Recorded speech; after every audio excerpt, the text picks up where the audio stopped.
Hello, this is David Baumblatt from Terabin's Leadership. Welcome to the program. Today should be interesting. Again, if you've been following me, if you know my background, I've spent a good portion of my entire life studying, researching, experiencing with the goal of becoming a China expert. Hence, now we have Donald Trump right now in Beijing with his entourage. It's good to talk about this subject. What I also would like to say is, as in many issues, there's a lot of people in America who talk about subjects they don't know. It's your freedom, do what you want. But I say again, I'm not talking about the average person. I'm talking about even the so-called government experts. Nobody knows as much about China than me in the US government. In the private sector, I've said that's a totally different story. And I'm sure there are many experts higher than me. In the United States government, no way. Because it goes back to what I'm telling you, and it relates to the bigger picture that we're going to talk about, and that is our government, and it's been happening for decades now. The best and the brightest are not in our government. Everyone knows my opinion of Donald Trump. It's sliding, but I've said the best president in my entire life. Again, I'm not pleased with him at all, but never worked a day in the government, never even served in the military. This is not good stuff, but he spent his entire career in the private sector. And I say he's the best president of my entire life. Correlation, it is. 50 years ago or not, wouldn't be that way. In today's day and age, absolutely. The best and the brightest are not in our government. We'll go into it. Let's do a couple news here about what's going on, and then we'll talk specifically about this issue in China. But I do want to make it known now, you'll see some clips on it, and that MAGA, and again, I consider MAGA now a cult. And I've never mentioned anything in these videos about the Democrats, never mentioned that.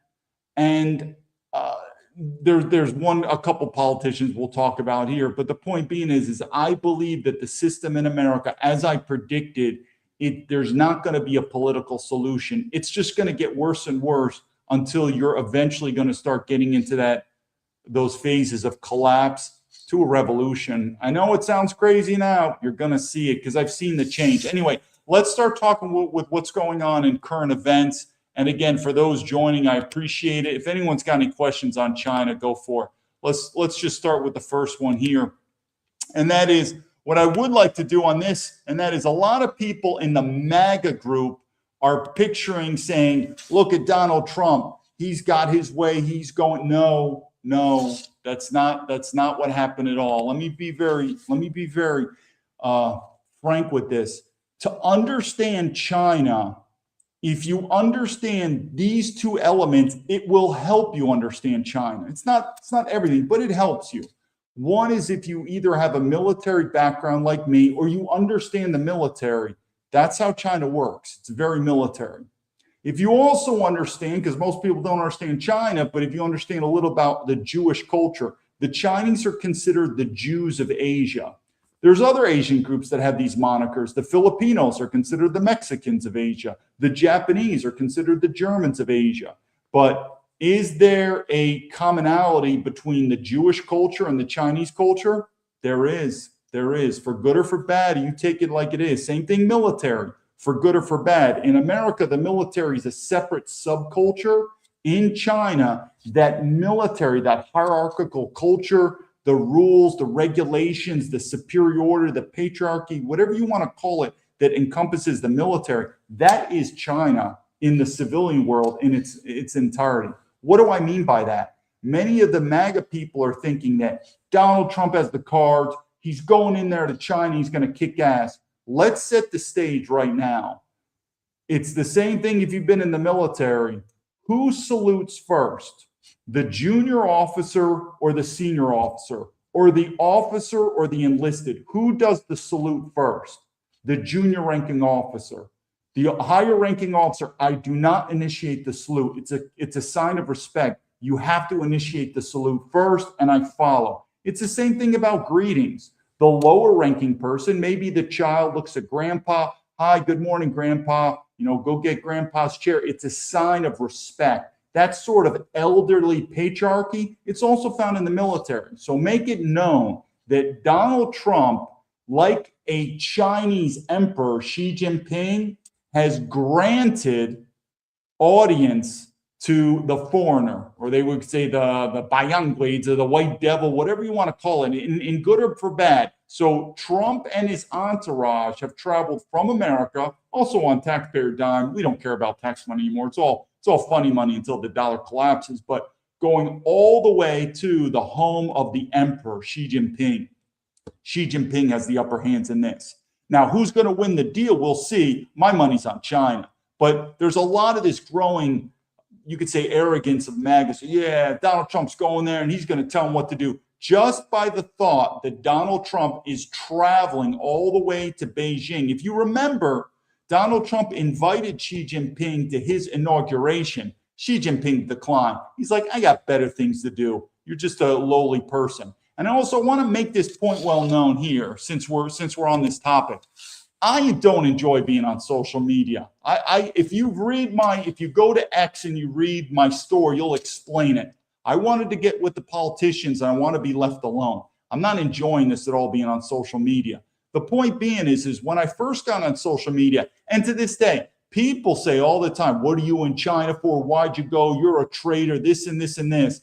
But now Donald Trump and his entourage, you'll see they are excited as can be. You see a lot of MAGA, they're excited. We're going to China. Yeah. And they're going to do a deal with China on China's behalf and only for the global elites in America. But you think all these globalist corporations, this thought about Americans when they find out that I'm not living in America, because I told them I left and I want to be left alone. They constantly have this animosity towards me. That's fine. You do what you want. But I'm telling you, these corporations going to China, they love China. Why? They love it, the money. Here's another point about the Jewish and the Chinese thing. I've said before, because we don't have too much time to talk, because these videos go for over an hour. I know they're long. But I've said before, this whole thing about the Jewish question or the Jewish angle, I've said, I think it's in two categories. I believe it's the Christian Zionists. And that's not a story I can understand so much because I'm not a biblical scholar. But I believe they are in cahoots or taking orders or working with the Jews, whatever you want to call it. But I believe it's for ideology. It's not about money. That's the Christian Zionists. The rest, and I believe the bulk in America, are working for the Israelis, the Jews, the corporations, the Jews, so on. It's purely money. Why do I know that? Because they don't really have an affinity toward the Jews. Why? They just care about money. This is Donald Trump and the global elites. Why? Because I've seen the same thing in China. I've seen the same thing in China. These globalist corporations will sell out Americans in a heartbeat for the dollar. And I've said that many times. We don't live in a country anymore in America. We live in a globalist corporation. It's all about the money. So anyway, let's make that point first about this thing about the MAGA saying, yeah, Donald Trump is going there with the upper hand.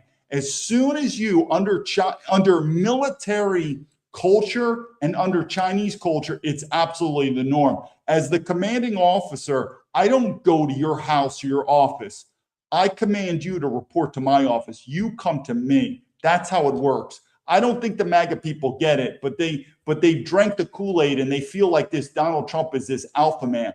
I'm telling you, when it comes to money, Donald Trump will probably sell out American citizens for money. He's going to China on behalf of the Chinese. I'm not saying the Chinese have all the cards and are going to strong arm them, but to think that Donald Trump is going there with the upper hand, you don't understand Chinese culture. And I don't think you understand how much, and we'll get into it, how much this entire country of America has been bought and sold by these corporations and elites. All right, let's go on to the next one here. This is interesting. This is just an inside story here. Let me see, make sure everyone can see it here. So what's interesting is you have this person, Greta Van Suten. She's like, Elon Musk, on my way to Beijing. And she goes back to being friends. I've got an inside story with both Greta and Elon. Let me tell it real quick. First, I'm not a fan of Elon Musk.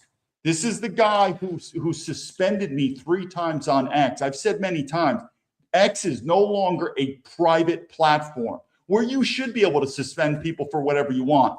X is a public political platform. Elon Musk is totally infused with the United States government to include your tax money. This is a public platform where the First Amendment should apply. Elon Musk, why did you censor a military veteran 3 times when I'm only reporting government corruption.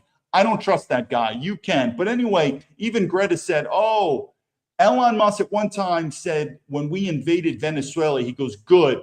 He goes, all dictators in America should fall. Something like that, all dictators. And I mentioned this was during the Venezuela. I wrote Elon, not like he read the message, but I said, oh, really?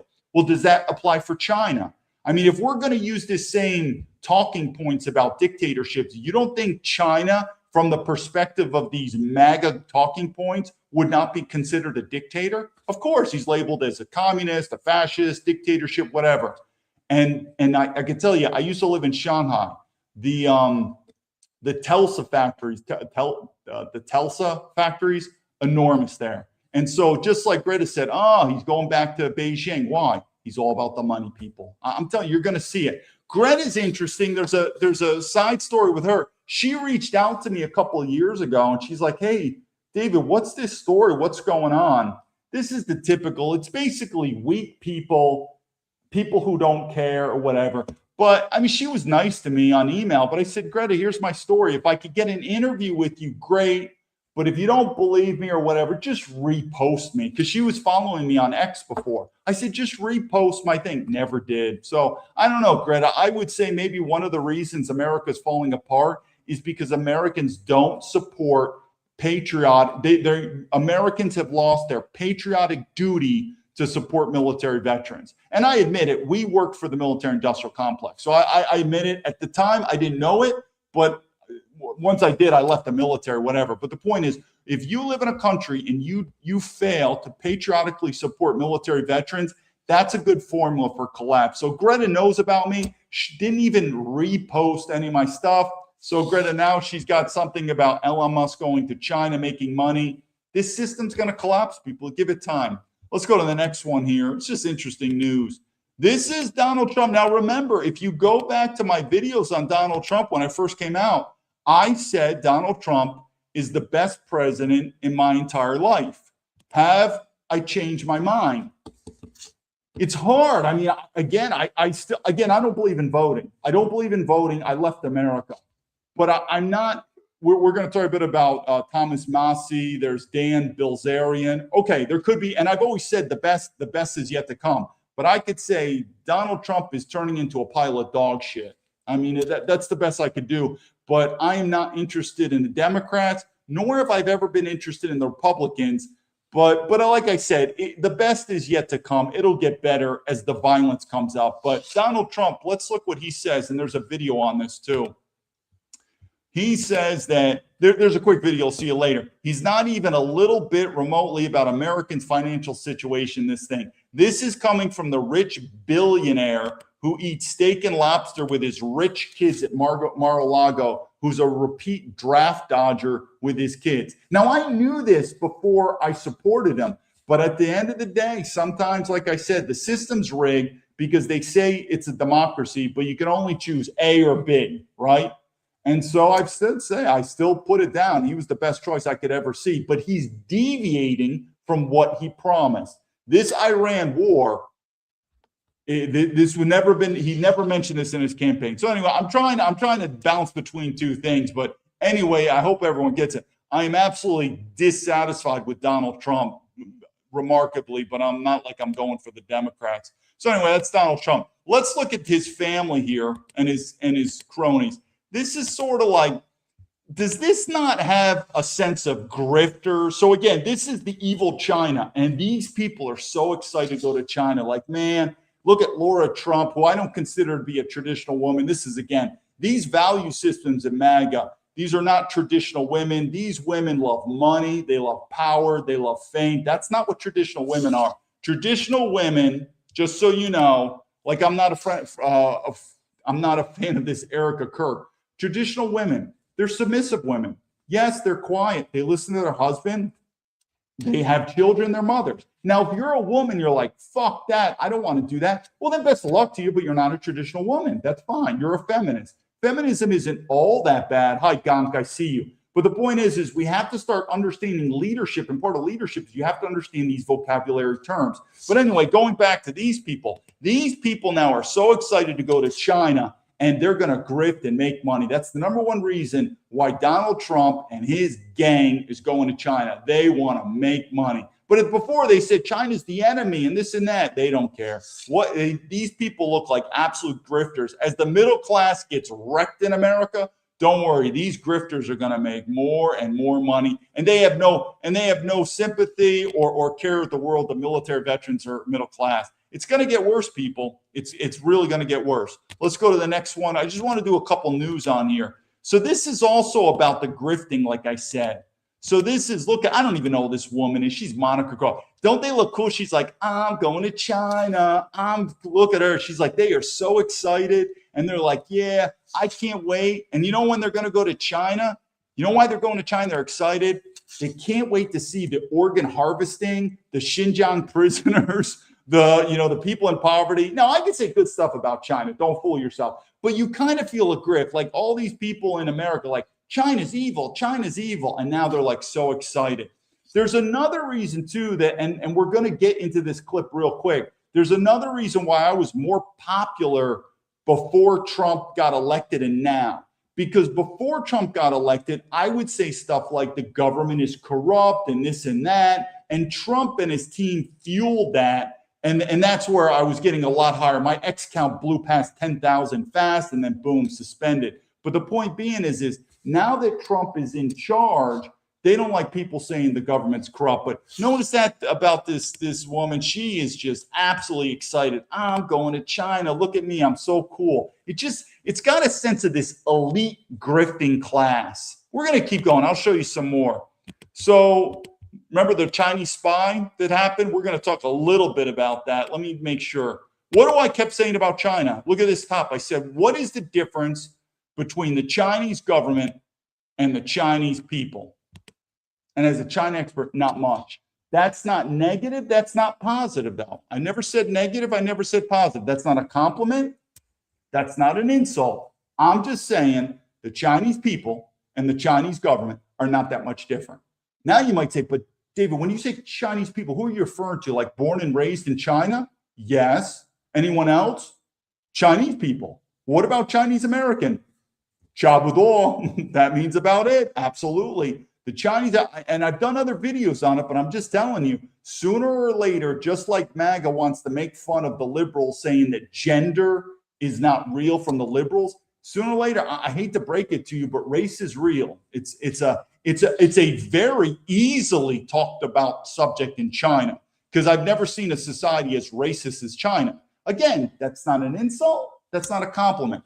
But man, the racism is unbelievable. And the Chinese ability to freely talk about race makes Americans look like we're kindergartens. Like we're like little kindergartens. We're very uncomfortable talking about the topic of race. The Chinese have no problem. They have no problem talking about race. So in China, not only is gender real, race is real. So the MAGA people, I've said many times, they want to say, yeah, look at these retarded, libtard liberals. They don't believe that gender's real. Well, MAGA, you don't believe race is real, because I did that topic about Vivek Ramaswamy. The MAGA wants to make it think that race isn't real. Don't be a racist.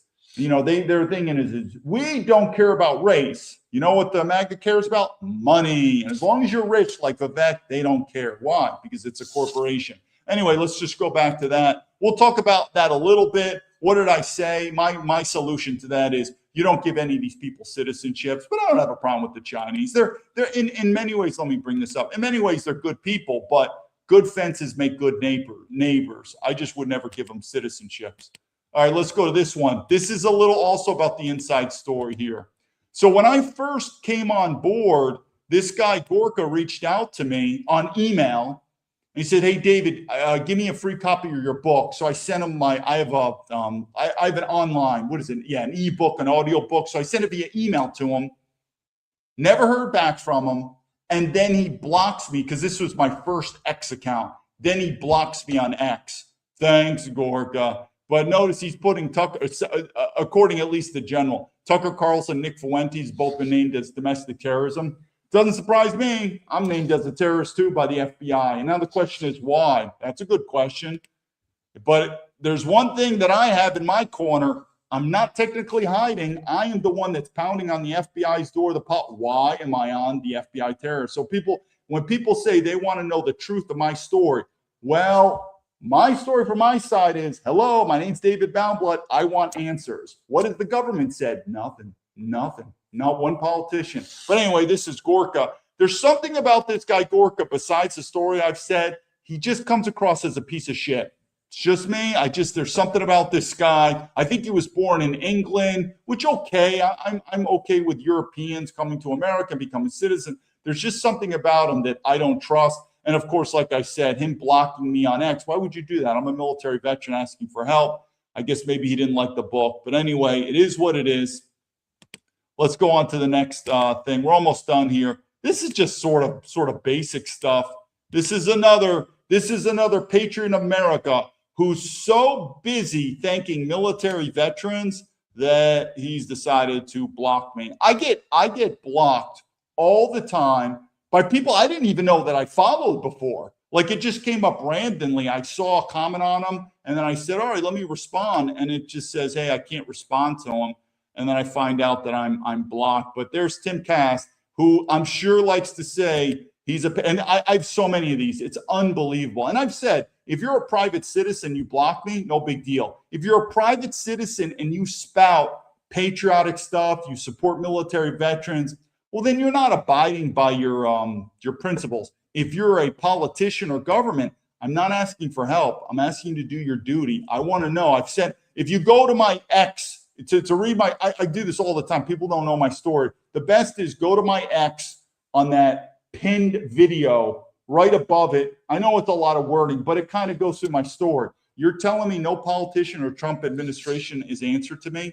They know about me. They've ignored me. Let's just do one final thing, then we'll get with today's topic. And this is, I just thought that, here, this is another one. So remember I kept saying about the politicians. There's two politicians, even though, like I said, I'm not a big fan of voting anymore. I see a golden tulip. I'm not a big fan of anymore in voting, but two politicians I'd probably call out would be Thomas Massie, and then Dan Bilzerian. There could be others, I don't know. But again, I've always said the best is yet to come.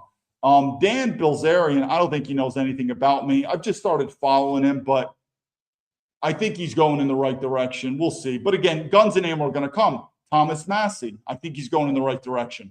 Thomas Massie blocked me. So he's got two accounts. He's got his account, and then he's got his running for Congress or re-election account. That other account, he blocked me. I have no clue.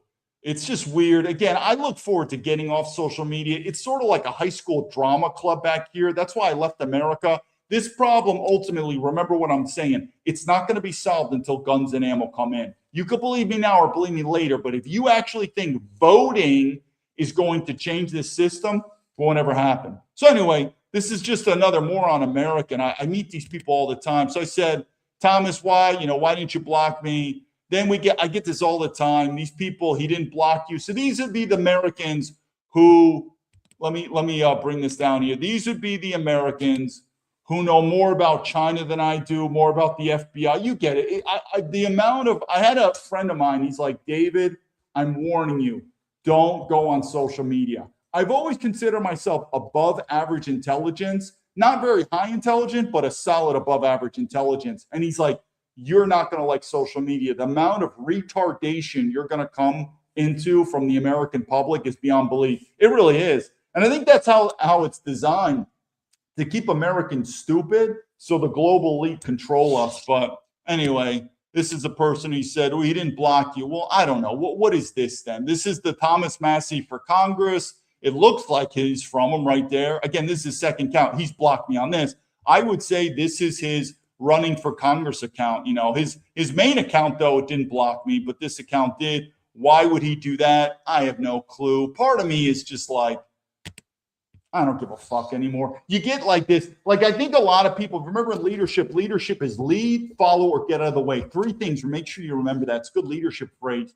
If there's an issue, lead, take charge. And oh, by the way, many things are solved with violence. Sorry to say, I know people also like to talk out their asshole in America. They're always against violence. We do violence everywhere in America.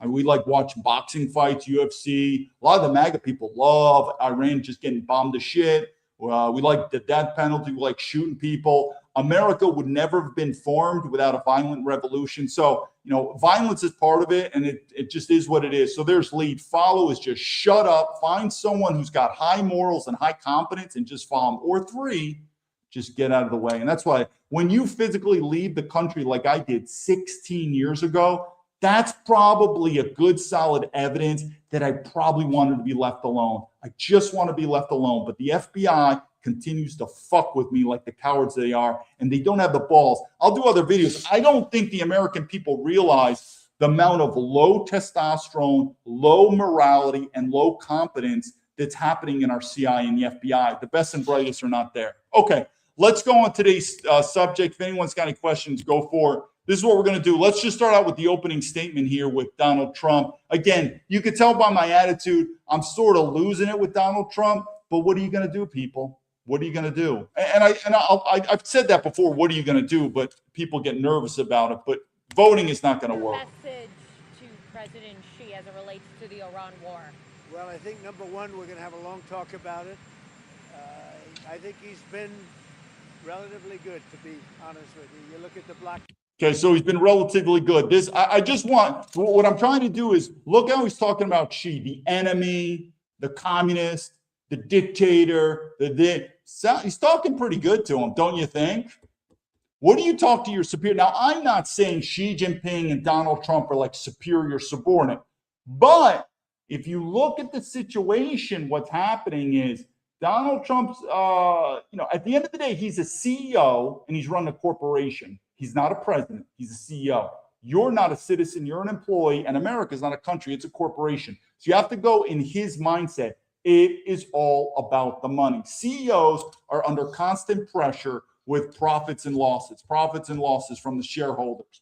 And what is Xi Jinping in China toward that economic lifeline of America? Oh, yeah. So all these dumb MAGA people are like, man, we're going to raise the tariffs. We're going to close down our factories abroad. They're coming. Ain't going to happen, people. Ain't going to happen. Why? It's too expensive. At the end of the day, as much as Donald Trump talks about the negativities of illegal immigration, which I like that, when it comes to legal immigration, because it's all about the money, oh, he's a fan. He's an absolute fan. So that's why he's very soft on China. Okay, no problem. They get a lot of their oil from that area. We've had no problem, and he's been a friend of mine. He's been somebody that we get along with. Okay, he's been a friend of mine. We get someone along with. Okay, all right, we'll see. I think people are starting to realize this whole country is one big grift. This is also the same president. Don't you think that if the Iran war was important, he probably should have said on his campaign, he's like, Mr. President Trump, if you get elected, what do you think you're going to do? I'm telling you, if I'm president, Iran cannot have a nuclear weapon. For the security and safety of America, perhaps the security safety of the world, I will never allow Iran to have a weapon. Well, what are you going to do about it, future possible President Donald Trump? I am going to go to war and I'll bomb the shit out of him, but it's going to be full war. That's a pretty big statement. He left that whole fucking thing out. You're not telling me that would influence you? Would have influenced me. But anyway, he's a bit of a salesman grifter with his shit coins. But anyway, let's keep going. And I think you're going to see that good things are going to happen. This is going to be a very exciting trip. A lot of good things are going to happen. Mr. President. Oh, he's excited. I'm telling you, he likes this part. At the end of the day, Donald Trump is also a little bit of a dictator. So, and it comes a little with the territory. As long as he's putting America first, which he's not. So the difference is Putin, he's a dictator. Xi Jinping, the dictator. A true general, there's books called Gods and Generals. Generals, many times, are dictators. But as long as you put your people first, you sometimes take the good with the bad. Now, if you're going to be a dictator like Trump and he likes it, and you're not putting America first, I'm telling you, I can do many. Look at me as a military veteran here. I've been blocked by Trump admin people. What's the person's name? Like Roger Stone, stuff blocks me. Why? All these people block me. They're not America first. I could tell you, Xi Jinping, however tyrannical you think China is, and it can be sometimes tyrannical, As a foreigner in China, I am telling you, it is China first. And I'm talking racially. The Chinese, not only are Chinese citizens first, let me do this a little bit. Not only are Chinese citizens first, but Chinese diaspora overseas, so we're going to say a Chinese American, still would come before me. Not even close. So you have a white person living in China for whatever, 50 years. But they're not Chinese, but they're living in China, man, paying their taxes, China, China, China, to the Chinese government and the Chinese people. A Chinese American that was born and raised in America that speaks zero Chinese is still more Chinese, has more of a loyalty. You go down the line, a sense of belonging, a sense of duty from the government to take care of them than a white person or a black person or Indian person in China. That's how much race is. It is a ethno state. Is that bad? Not really. I mean, I think white people could learn a little from that. I think we've gone overboard on the opposite direction. Anyway, let's keep going. He needs to intervene at all with the Iranians? I don't Do you think he can help in any way? No, I don't think we need any help with Iran. Yeah, Iran's been an absolute clusterfuck, Donald. This is, again, when you're taking military advice from Donald Trump, who has a family lineage of dodging the draft, go to his grandfather who escaped the draft, the military draft in Germany. His kids never served. Probably not a good idea, but we'll see. But that I didn't mind that, because when I supported Donald Trump, I assumed we were not going to be on the warpath. But if Donald Trump was this Medal of Honor winner, this military veteran, I still would disagree with it, but it would influence me. But now we got a draft dodger who's like, man, I'm pro-war. I want to get in all these wars. Does anyone not think that is the most fucked up coincidence here? No, not strange to anyone? Okay. The MAGA cult thinks no big deal. We'll win it one way or the other. We'll win it peacefully or otherwise. Their Navy's gone, their Air Force is gone, every single element of their war machine is gone. They've killed a lot of people. They've killed 42,000. Okay, I guess we won, Donald. Let's pack up and go home then, little Donald. Take your toys, little Donald, take your toys and go home. People at least over the last month and a half. We win. Mr. President. Well, there you go, people. We won the war. Congratulations, whatever that. That reminds me of, what is it, George Bush, not the senior, the junior, said mission accomplished. We don't know what we're doing. I say again, absolutely don't know what we're doing. Let me do a couple things on this, and that is, let me see if we play this. I don't think about Americans' financial situation. Okay, I want to play this. I think this is really important. This was the clip. Let me bring this up. Donald Trump is really getting loony now. I don't know. It could be. So part about intelligence, what we do is and there are groups in the U.S. intelligence community that focus on foreign leaders' health, mental health, family, relationships, everything. Even when these delegations come to America, and as Americans, we are the most susceptible to insider threats just because we have so much immigration. You know, there could be, whereas other societies are much more closed off. So I could go into it more and more, but I don't want to confuse everyone.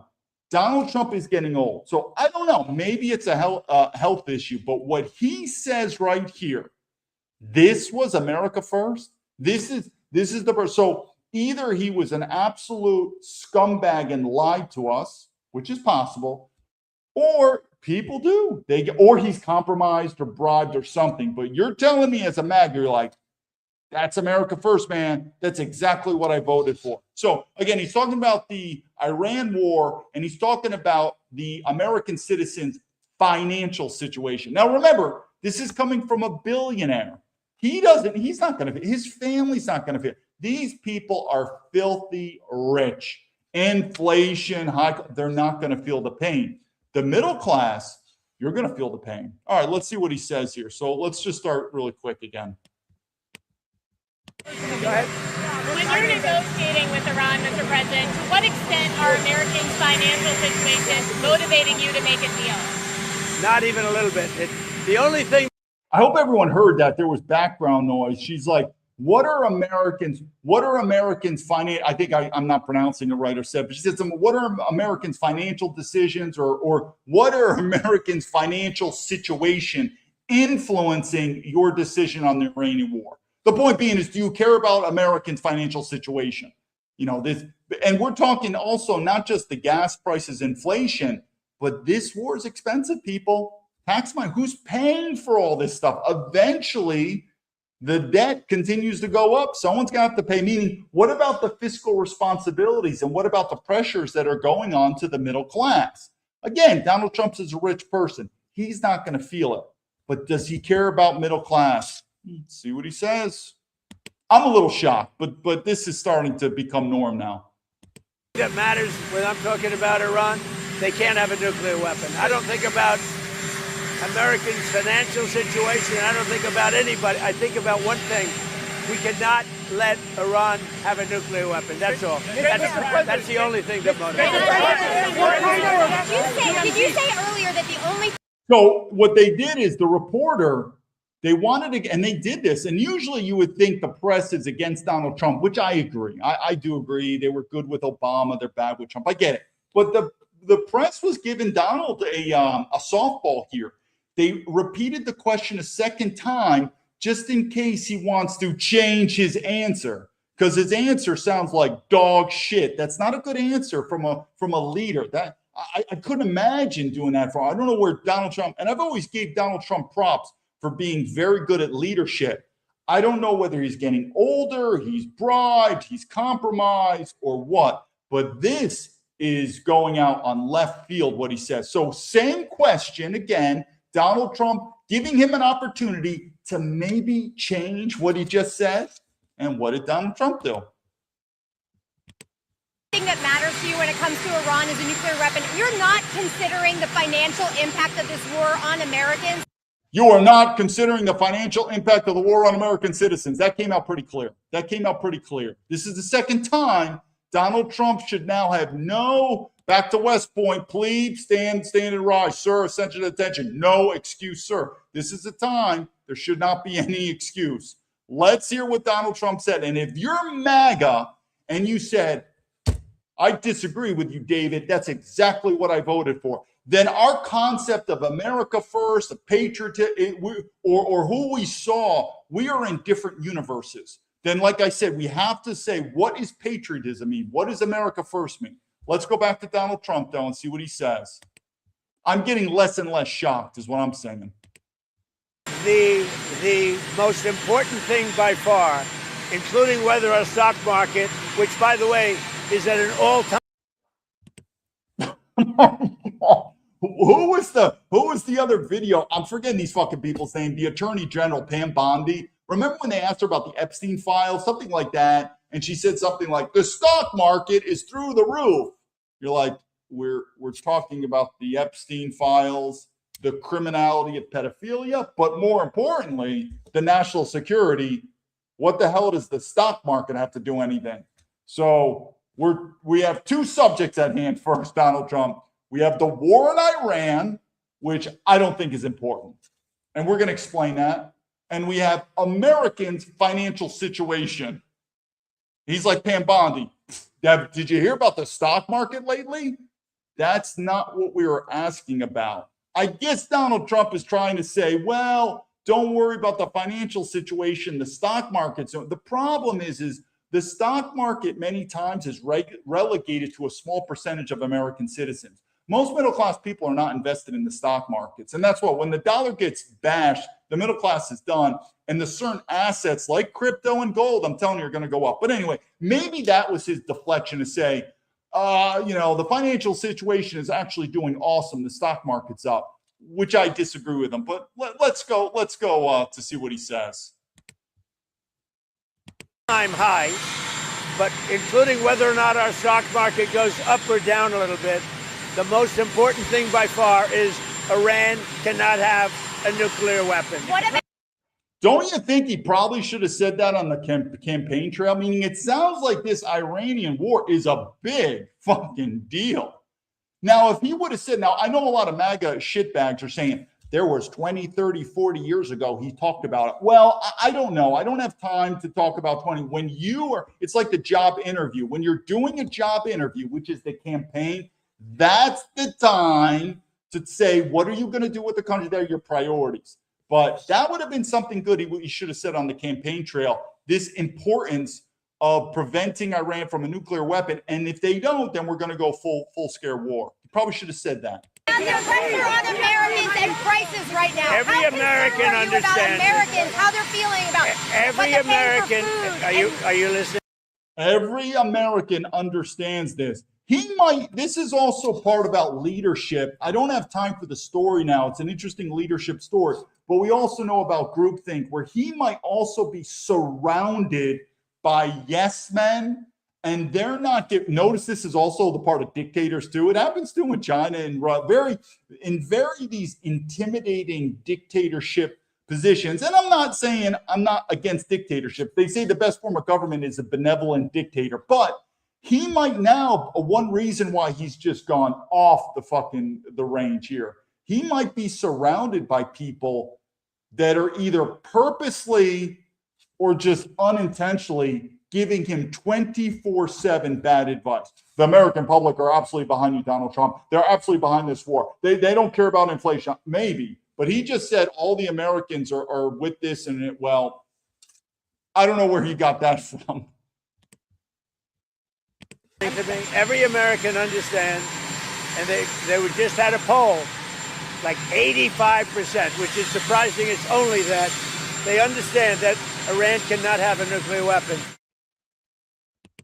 Okay, we got to go on because we're doing time. But I say this, Leadership 101. If Donald Trump all of a sudden said, my son Brandon is enlisting in the military, and to you MAGA people who thought because his height is too tall, I've said it before, you're retarded, he can.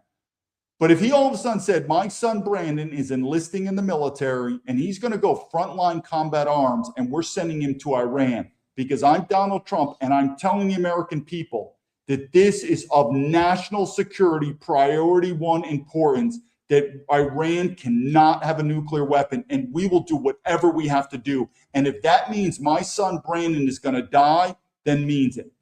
I've said before, I still am against the war. That would influence me. This is part of leadership. You're doing it. This is a lot with intelligence community when you're doing the entire background investigation, understanding that person from thick and thin.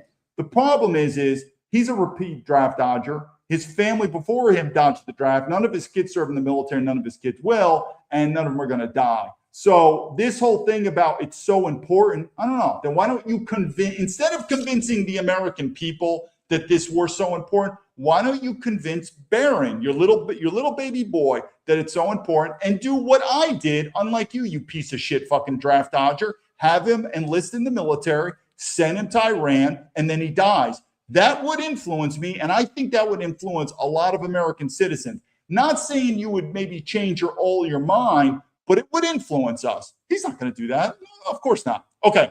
Let's go to the next. What I want to do is let's talk quickly about this spy thing. It's retarded, and I've said many times. The main issue is, and I'm telling to the American people, this is with the far left and the far right. You're both uncomfortable with race. It is well, maybe not the far right. I guess you'd say neo-Nazis. They're probably fine. But everyone really is very uncomfortable about race. I'm sorry to break it to you, but as the American system collapses more and more and more, the topic of race is going to come up because we're going to split. The 50 states of America will eventually split. And it's sort of like if you've ever been to prison, guess what? Race is real. You're kind of segregated in your race. But I've said many times, one of the best defensive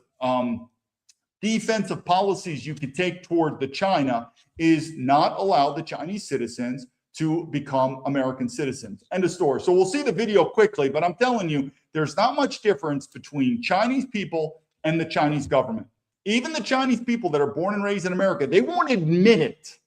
But at the end of the day, China's their motherland. For the same reason, they'll admit, I'm Chinese American. We don't have time. I could talk about the other races, the African Americans, the Japanese, the European, stuff like that. But I'm telling you, as a China expert, even the Chinese that are born and raised in America will still identify as a Chinese American. as an Asian American. They will still identify as their race in their heart. And I'm telling you, China's their motherland. It's a very politically incorrect thing to say. I know people are uncomfortable, but till then, have fun. You're going to learn it the hard way. Anyway, let's go through this. Eileen Wang agreeing to plead guilty after being charged with acting as an agent for the Chinese government. DOJ says from 2020 through 2022, Eileen and her then fiance ran a website called U.S. News Center that branded itself as a news source for Chinese Americans. Wang resigning after the charge, quote, "The decision is personal in nature and does not reflect my love and commitment to Arcadia, which will always remain strong." But when confronted by our affiliate to give her residents an answer, Eileen refused. Excuse me, Miss Wong. Can we speak with you about these allegations? Is there anything you want to say to constituents? Political strategist, lawyer, and someone who lived in China for years, Katie Zachariah joins me now. Katie, U.S. Attorney.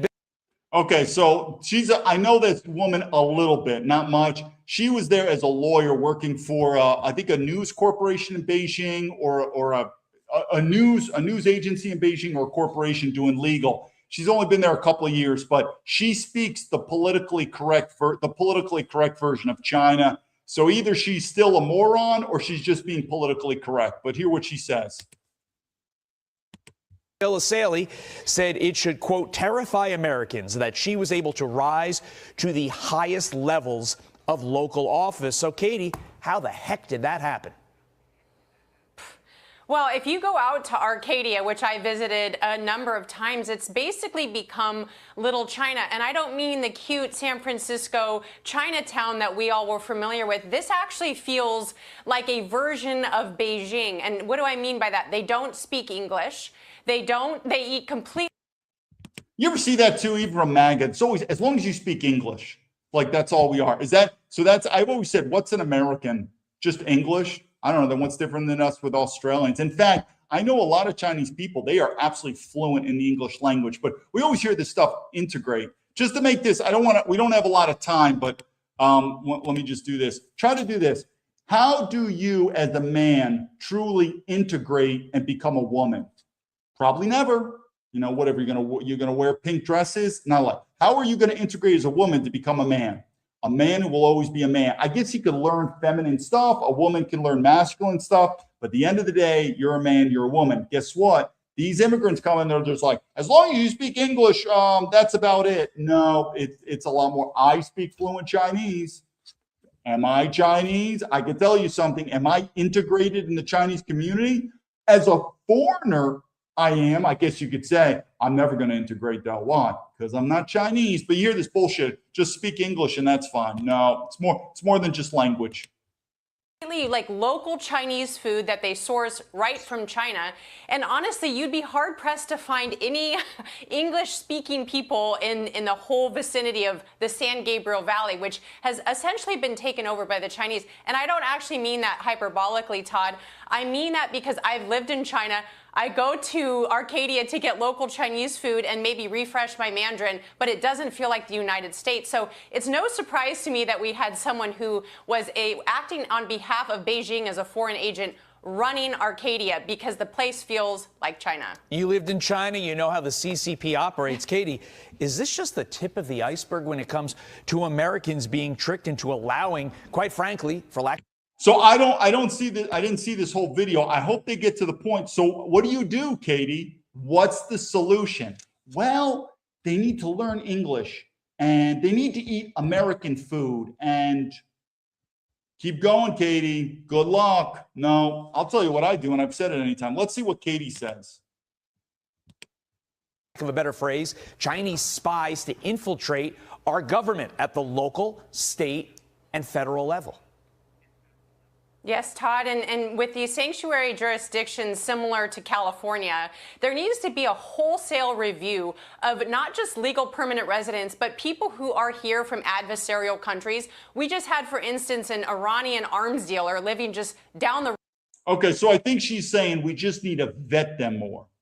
just do a background check. Now, that's what the FBI's job is. We'll do this on high-level people, the vetting background. Now, of course, it's simple if we're just looking for criminal behavior, like if they have past. But what are you looking for if you're looking for someone who's going to be a patriotic American or not? It's interesting. I mean, I've got the answer simple, but the point is, if you push MAGA hard on legal immigration, you know, as long as they got money, they're just like, well, you know, they pay their taxes, they speak English, they have some money. I guess they eat American food. I guess that's about it. It's interesting. Then what are the steps to allow people? I'll do it real quick when the video's over. Road from me, whose green card needs to be reevaluated by USCIS under the Department of Homeland Security. There has to be a complete takedown of these green card holders, and they need to be sent back home. This woman, Eileen Wong, she's only getting 10 years. That's actually kind of offensive as a United States citizen. This person was acting as a foreign agent on behalf of the CCP, Todd.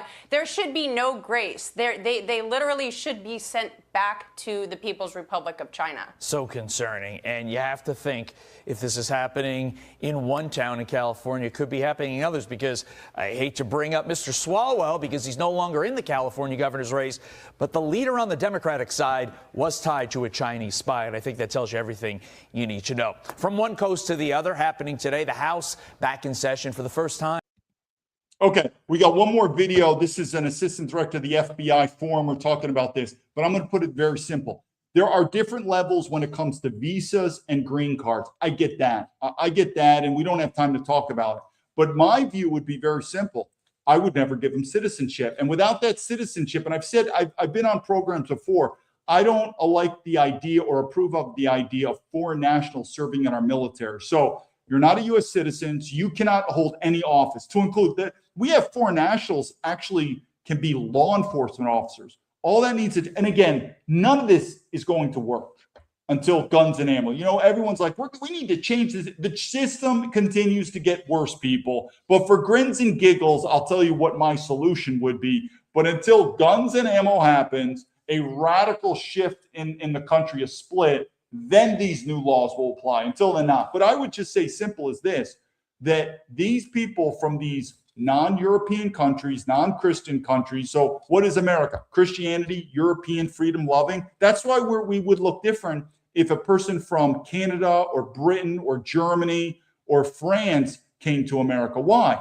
Those are our forefathers. That's who made America. So I would look upon them differently, but we'll just stick with the Chinese. I just never would give them Chinese citizenship. And without that citizenship, they can never serve in the military. They can never vote. They can never go on law enforcement. They can never hold public office. And if we have to change the law, that there are certain abilities of non-U.S. citizens to obtain, that's next. You have to be a U.S. citizen. That's at least a major change right there. Then we could review about green cards and visas. But when I see these people, because I say again, unless you're of the Chinese ethnicity, you will never become a Chinese citizen. Ever. That's pretty smart for the Chinese. That's why China many times has a superior system of, you could say, domestic intelligence versus America. Why? Because we have open doors. Come on in. Here's a green card. Here's an American citizenship. We have Chinese citizens that are running to be congressmen or senators. And of course, they're saying they're pro-MAGA. I don't care what your political stance is. I just never would have gave them an American citizenship to start. We don't have a lot of time to talk on it, but that would be probably the strongest and most powerful move to protect America's interest. There is zero path of citizenship. This is where I do think Donald Trump is going in the right direction. I think he wants to ban birthright citizenship. Absolutely. So these people come, there is zero. It's like China. If you move to China, there is zero path of citizenship for you. It doesn't matter. You get married, you have kids. You will never in your entire life become a Chinese citizen. That's a pretty lockstep policy to keep China protected from foreign influence. I would implement the same policy. Let's do one last video. This is a former FBI guy. National Security and U.S. Intelligence, now Chief Investigative Officer at Global Reach. Thank you so much for taking the time. This story is almost unbelievable. How does something like this happen? A, how is she was able to operate like this? And B, how do you become the mayor? Yeah, you said it best. This reads like something out of some thriller novel, some spy novel, or some TV series. But here's the thing, when we look at the charges that were leveled and the facts that have been presented, it's clear that we see another example of China trying to control the political narrative inside our country, even at the local. I just want to pause it really quick. We're focusing on China, and it is a threat. But if you ask me what country has the most amount of influence, foreign influence in America, I would go to Israel. It just is what it is. But that's a protected subject. But and there's also many other countries. But I would say Israel would be number one. China could be number two, just because I'd have to think about it, just because their size, their monetary, whatever. But I still would probably put Israel as number one foreign influence. But that's not something we could talk about or do.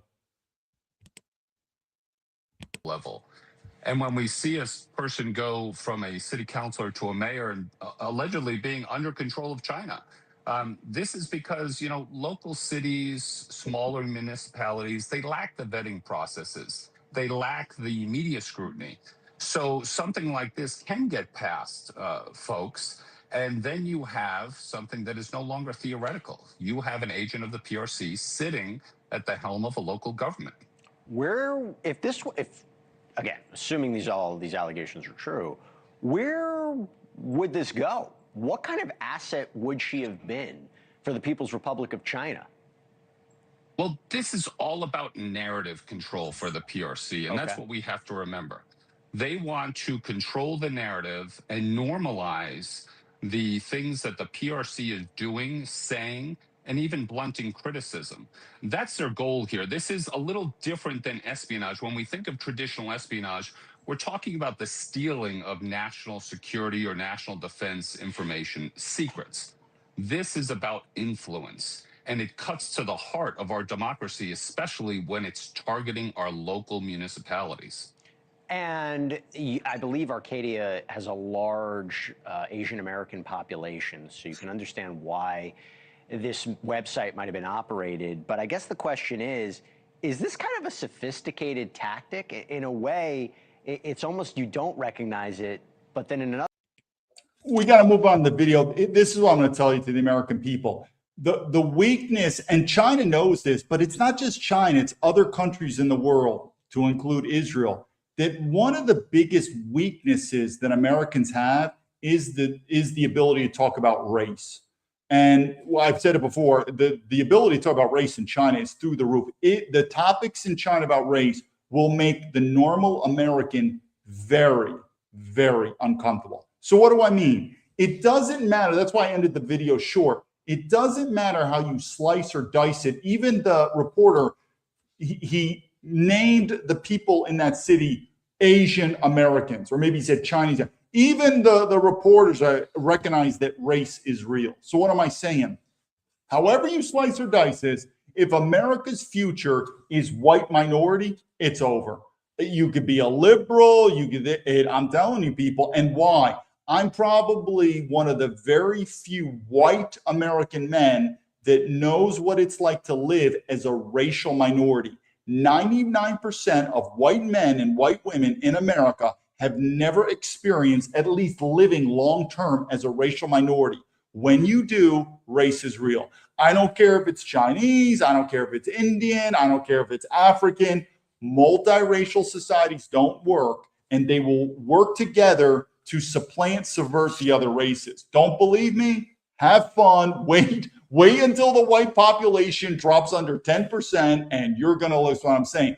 But the reason why these countries are allowed to do this politically as well, because it is such a taboo topic to talk about. And for the same reason that the MAGA makes fun of the left, that they can't talk about gender, meaning gender isn't real. Well, MAGA doesn't like to talk about race. Okay, so I want to go, let me do this through real quick though before. This is an interesting video. Remember I talked about patriotism, loyalty, race? Okay, let's see where this is going to go.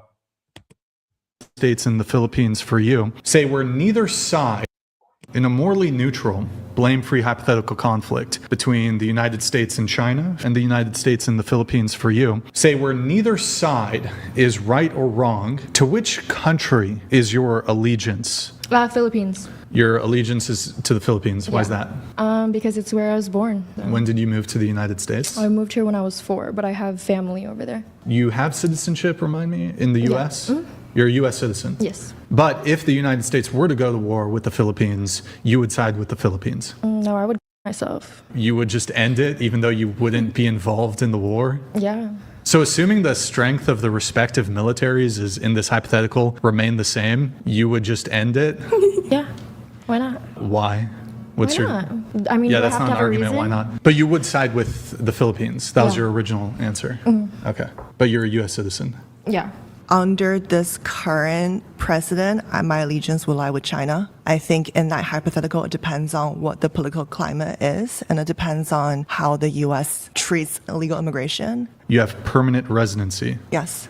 And that's through your husband? My husband's American, yes. And are you planning to have kids? I am, and if I do, they would be American, yes.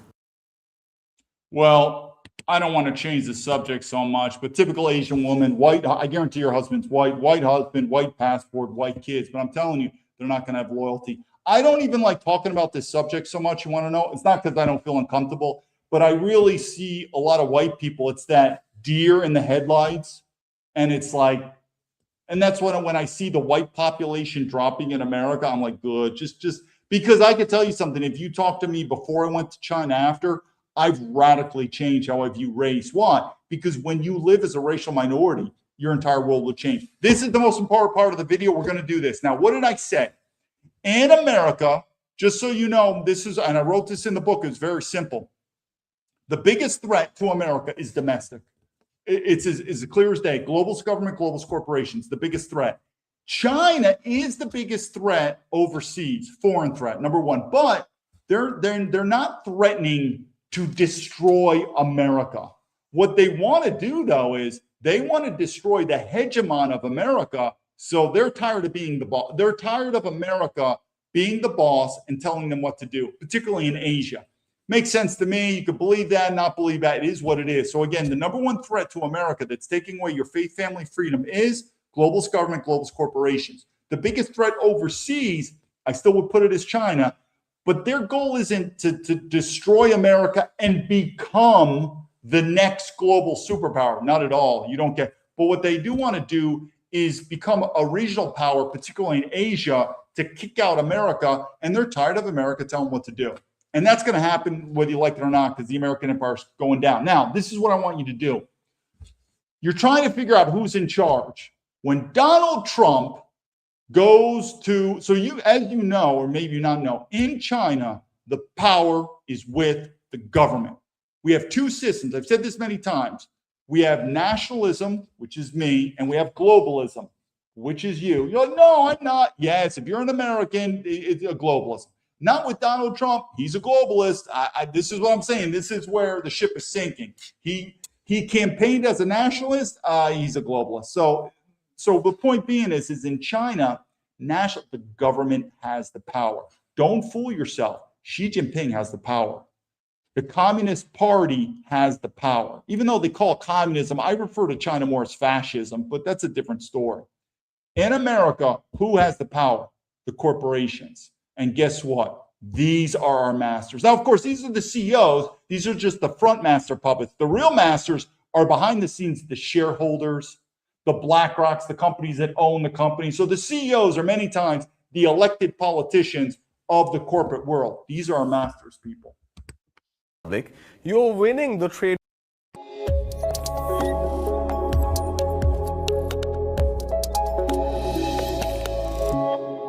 You spent the last 2 years telling the American public you're winning the trade war with China.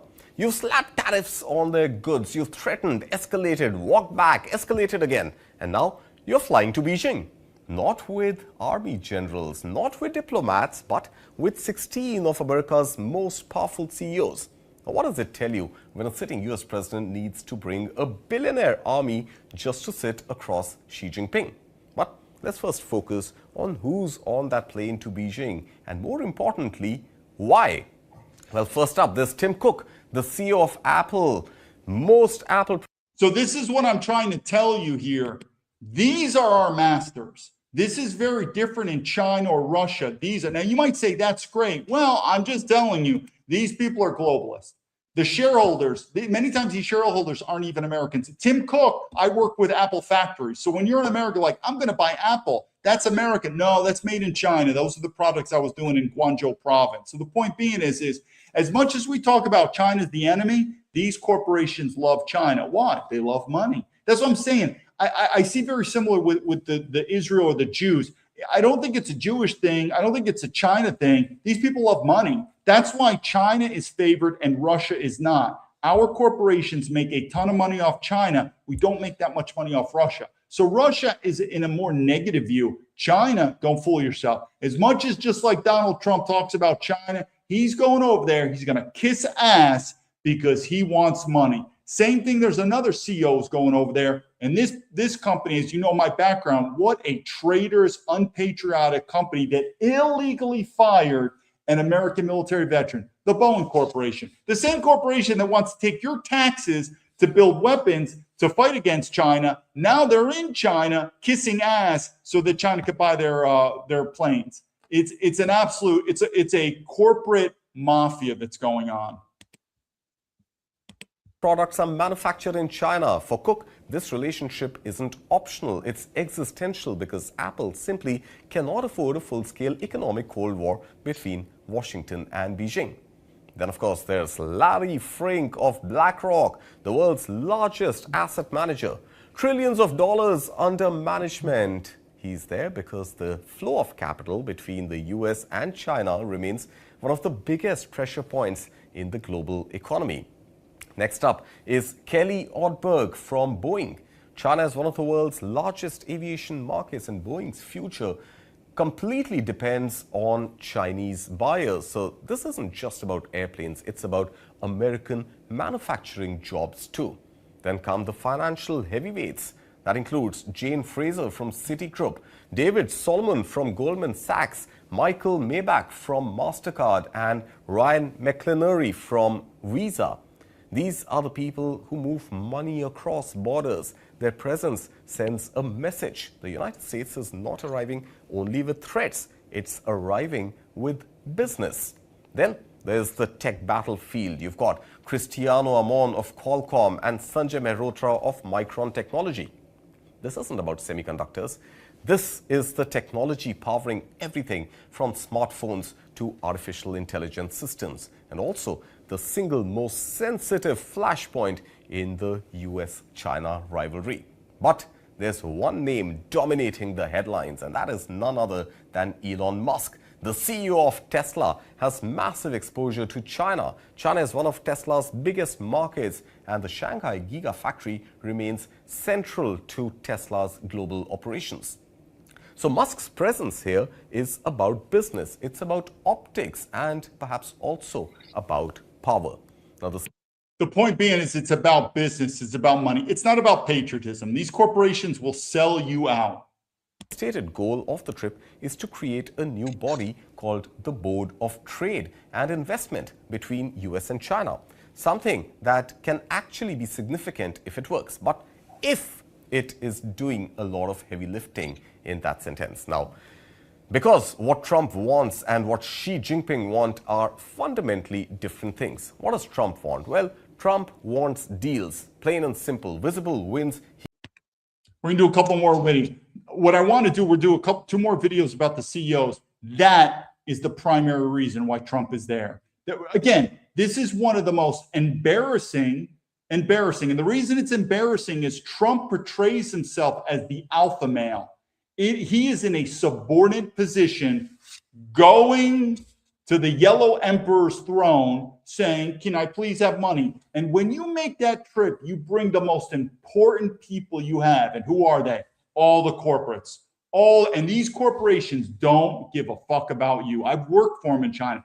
They don't, and they love China. They'll do deals with the devil. They'll legalize pedophilia if they can to make money. They'll do it with North Korea. They don't care. As long as there's money, they don't care. And that's where Trump. Now, China, what are their issues? They're going to be many times not political. There's going to be Taiwan. There's also issues with Iran, many different other issues. But don't fool yourself. When Trump makes this long journey and brings the most important. So the most important people are not these government yo-yos. The most important people in Trump's entourage is the money. Why?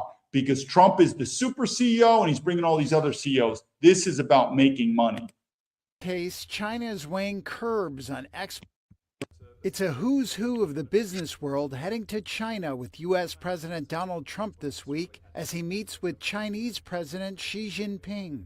Elon Musk, Apple's Tim Cook, and others will make the trip, according to a White House official. Sources say the companies hope the summit will generate enough political goodwill to unlock regulatory approvals, market access, and investment opportunities. Remember the whole thing about the tariffs? Yeah. Good luck with that. The sources said a critical precondition for companies to join the trip was having a, quote, tangible ask that promised a concrete outcome or handshake deal during or after the summit.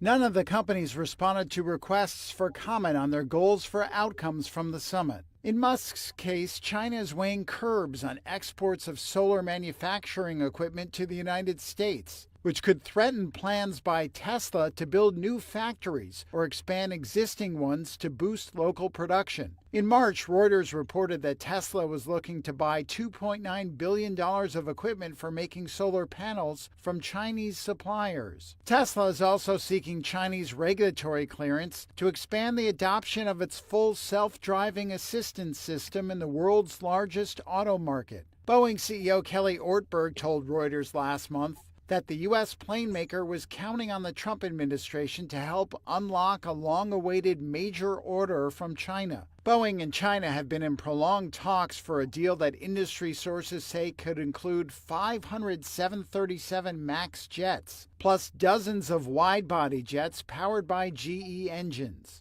One CEO not making the trip is NVIDIA's Jensen Huang, a person familiar with the matter said on Monday. Huang was not invited. Well, that got changed. He is invited. No, by the way, we got one more video, but Jensen Huang of NVIDIA, he's mentioned many talks, Chinese Americans. He always said, in my heart, I am Chinese. I will always be Chinese. Good luck with that stuff. But anyway, last video. Of Apple, CBS News contributor. That's welcome back to the Takeout. As we mentioned, President Trump will be joined in one capacity or another by 16 top U.S. business executives while he is in China. Among the notable names, Elon Musk, Tesla and other companies, Larry Fink of BlackRock, Tim Cook of Apple. CBS News contributor, that's really good news, by the way, contributor, Patrick McGee joins me now. He's the author of a book I highly recommend, Apple in China, The Capture of the World's Greatest Company. Patrick, it's great to have you on the program. I appreciate your time. Talk to my audience about. So the part about Apple, I didn't read the book, but I get the concept already. Again, I worked for Apple as a contractor when I was in China, and that is, people talk about, let's just, this whole mirage of the Trump MAGA, it's going to collapse. I'm sorry to break your dreams. I've said this before Trump got elected. One, the factories are not coming back to America. The tariffs aren't going to work. Here's also the problem, too, about decoupling from China. I mean, you could do it, and we can do it, but it would be pain. And the globalists don't want to do that. Why? Because they just want to keep making money. The point being is China now is no longer there. I would put them in between a developing country, not an underdeveloped country, a developing country to a developed country. And what do I mean by that? When you're making products in factories like Apple, this is not something you can easily just decouple. Now, again, American citizens say, but why don't we just decouple, come back to America? That was America first, and that's a dream that's never going to happen. I'm sorry, you could keep blaming. But what about decoupling going to India, Vietnam? Very difficult, because the ecosystem is already built in China decades and decades. This is not cheap manufacturing anymore, especially products like that. I've been to these factories. I was doing auditing of their factories in Guangzhou. This is not, you just can't move to Africa and do this stuff. So the point being is these corporations, many of them know it, that they're locked in China. Why? Because they're not going to decouple and come back to America. It's going to hurt their profit margins. And Donald Trump sold you a broken dream. Not saying the Democrats are going to do anything better. This ship is going to sink. But anyway, these corporations know it. They are locked in China, and they're going to have to deal with China. Why? Because they don't have any other choice. about this role of the business executives and Trump going to China, and quite separate from the war in Iran, some of the other economic factors at stake?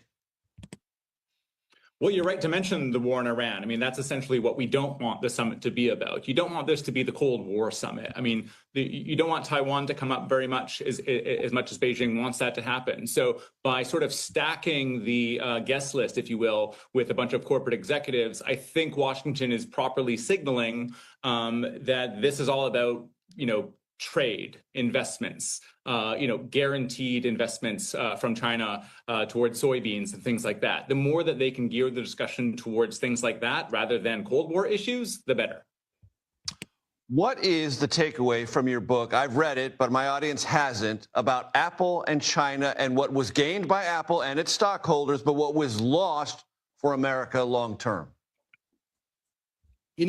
American capitalism is very much shareholder first capitalism. And so we're going to wrap up this video. I'm going to give you the summary now. I didn't read the book, but I know about it already. Here's the problem with corporations. When I was with Boeing, I was charge of I wasn't in charge. I was part of a project that was the largest overseas investment in the history of Boeing.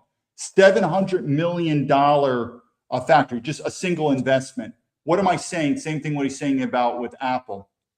This thing called globalization, again, this is not rocket science, people. Globalization gutted the middle class. Globalization, though, padded the pockets of the high-level executive management. These would be American corporations. Oh, yes, our politicians. And, of course, it helped out the country because we invest in them. But for the middle class, because for that same factory that I was helping opening in China under Boeing, we were closing factories in China again, or closing factories in America. So this is not uncommon knowledge by now. We're realizing that the middle class is being wiped out. And of course, MAGA and Republicans, they get hard on illegal immigration. They don't have a problem with legal immigration. What do I mean by that? Well, the middle class is gutted. No one can afford to make children anymore. They don't care about you. Why? It's like a corporation. They'll replace you with cheap new labor in America to do their other stuff. It's all about the money. So the point being is the corporate executives make a lot of money. The shareholders make a lot of money. The politicians also make a lot of money. The middle class in America, well, your factory's gone right now. So I saw a lot of retarded Americans too, like, you're in China? Okay. You never mention anything about why is Coca-Cola in China? Why is IBM in China? Why is Amazon in China? Why is Walmart in China? Why is Boeing? We give these passes to these corporations. And we bought hook, line, and sinker for Trump. Not saying it was a bad decision like we were going to go for the Democrats, but I'm just saying sooner or later, Americans are going to realize there's not going to be a true political solution for this problem. And I believe what's going to happen is as the economic system, because there's a tsunami coming for America. When this it happens in history, we know that. We know these economic recessions, depressions, they happen. When that happens, that's when Americans are going to start waking up and they're going to start thinking outside the box on solutions. But as long as it's people are still going to believe that voting's working. Again, I'm not saying that the solution is to leave America, but that solution is increasing now. That's one solution. I'm out of here. It's a sinking ship. Either way, let me end it here because we always go. I try to keep it under an hour and it goes over an hour, but I just want to leave it here. One, don't confuse yourself. China is in a place of strength, at least in this time and place of this meeting. Not Trump, not America. We flew all of this is, of course, your taxpayer money, flew all the way to China to meet with the emperor on their terms.